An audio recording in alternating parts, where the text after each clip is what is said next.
is to blame for the Cold War? The Cold War was a long, weary battle between the Soviets and the United States. However, who is to blame is a bit of a mystery. And before we start pointing fingers, I have 4 supporting questions to back up my answer as to who is to blame for the Cold War. Before the Cold War came World War II, and basically what happened was Germany had risen and almost took over the entire world. And in relation to this, Stalin, a strong Soviet political leader, feared that Germany would rise again just like it did in World War I. He stated that he wanted to occupy, disarm, and dismember Germany, liquidate its officer corps, and force it to pay reparations. This is all cited on supporting question 1, source A, paragraph 4. On top of this, Stalin didn't just want Germany, he wanted to take over control of Japanese power too. After World War II, Germany was also later divided into 4 occupation zones. The Soviets had threatened to increase power on the Eastern European countries, and President Truman of the United States, along with Churchill, had blackmailed Moscow with the atom bomb.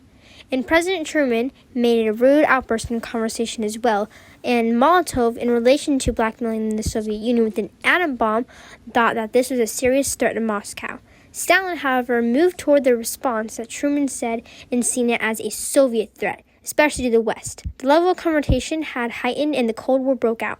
Supporting question 2, source C. The U.S. had also mounted an internal campaign against communism, and both sides were readying their nations for confrontation. Supporting question 3. What arguments do historians make about who started the Cold War? Thomas A. Bailey had argued that Russia refused to cooperate with the United States because it might have killed a substantial part of the Soviet Union.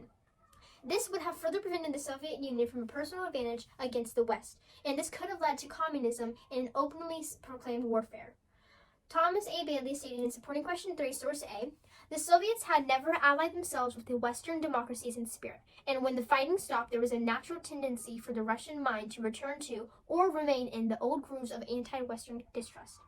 Communism, which openly proclaims warfare on capitalism, could not trust the democratic world, and Moscow's policy was no doubt permeated by an anti-capitalistic fear. Take 500. Next we have John Lewis Gaddis's argument.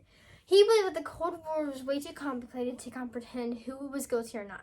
However, he did say that the United States were a bit hostile in trying to achieve the goal of controlling the atomic bomb before the Soviets did. The statements from Gaddis was pulled from the text in source B. Once this complex interaction of stimulus and response is taken into account, it becomes clear that neither side can bear sole responsibility for the onset of the Cold War. His second line was also found in source B.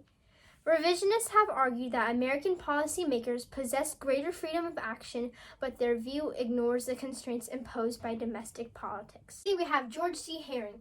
He suspected that the Soviet Union's dictator and leader were cruel and hostile, and that it led to the reckless and aggressive actions taken by the Soviets. In supporting question 3, source C, evidence from the text may back up my statement. It mentions, understandably insecure in an office of huge responsibility in a time of stunning change, the new president was especially ill at ease in the unfamiliar world of foreign relations.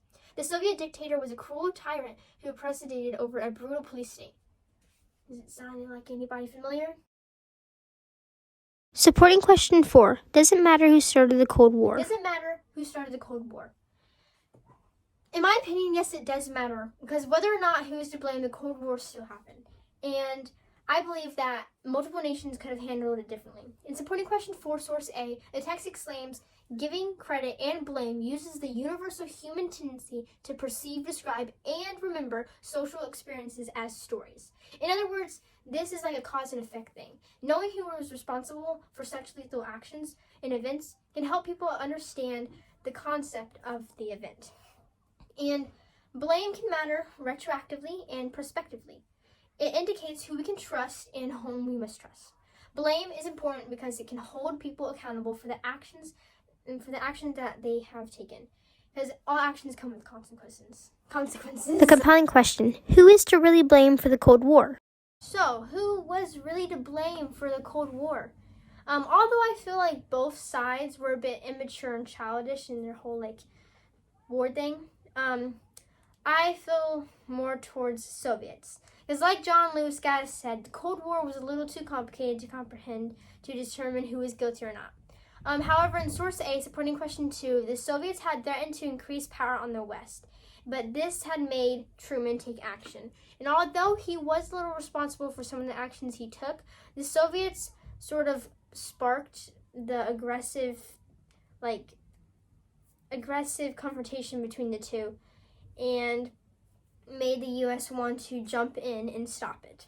So in my opinion, I believe that the Soviets are to blame for the Cold War.